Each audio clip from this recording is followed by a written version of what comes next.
Within Facebook, there are two ways to think about insights into who's engaging with your content.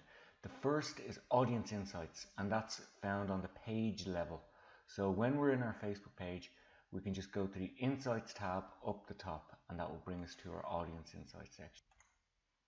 The first section we see in the Insights reporting area is the page summary. So this is in your overview. We have a left-hand menu here where you can go through different levels of reporting for Facebook.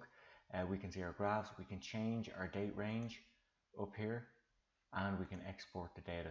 Some interesting areas to look at around the Facebook's Insights area would be around your followers, your likes, your reach, your people, your page previews and your page views. So let's take a look at a couple of those. Let's start with people. Within the People tab, we can see a breakdown on a demographic level of our audience in terms of gender and then in age, and it's presented in a nice graph. We can also see some detail around where their location is, their language and their country.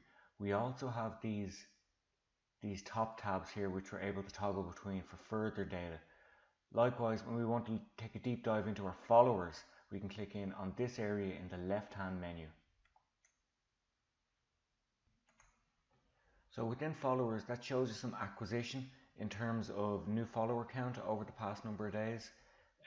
We can set our date range there, and we can understand more about when we do activity, do we drive additional followers, additional engagement and acquisition of new followers for our page itself.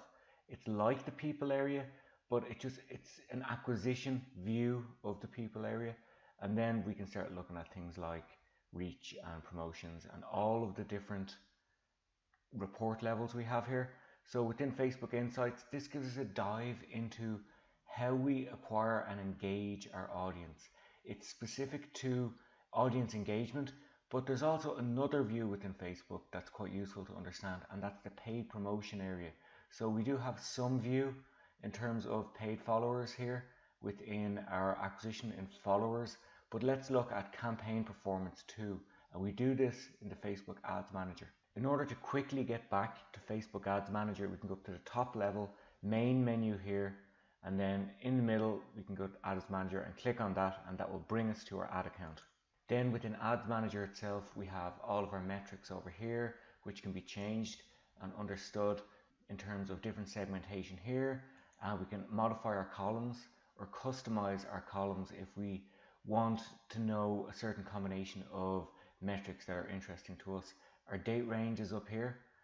The important thing about all of this stuff, audience insights and campaign insights, is when we notice that a certain audience segment is engaging, or we're able to acquire new levels, higher levels of certain types of people, we can start tailoring our content to their tastes. We can start targeting them more effectively with paid media. By understanding where the good stuff is, where the good engagement clusters are, we can do more of that stuff, and we can start pulling back on less effective targeting strategies, because the data is telling us one thing: these people, this type of person is interested. So if we know this, we do more of that, and that allows us to efficiently and effectively use our budget, use our time, use our resources to target the most effective and the most engaged audiences. So find your clusters and then understand how you can define and drive more and more engagement through your paid media and your organic media based on the data.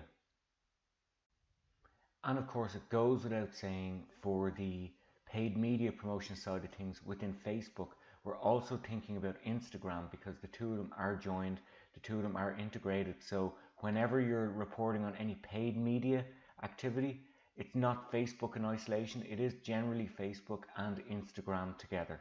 So think of the two of them as one unified platform to attract two different audiences within two different experiences.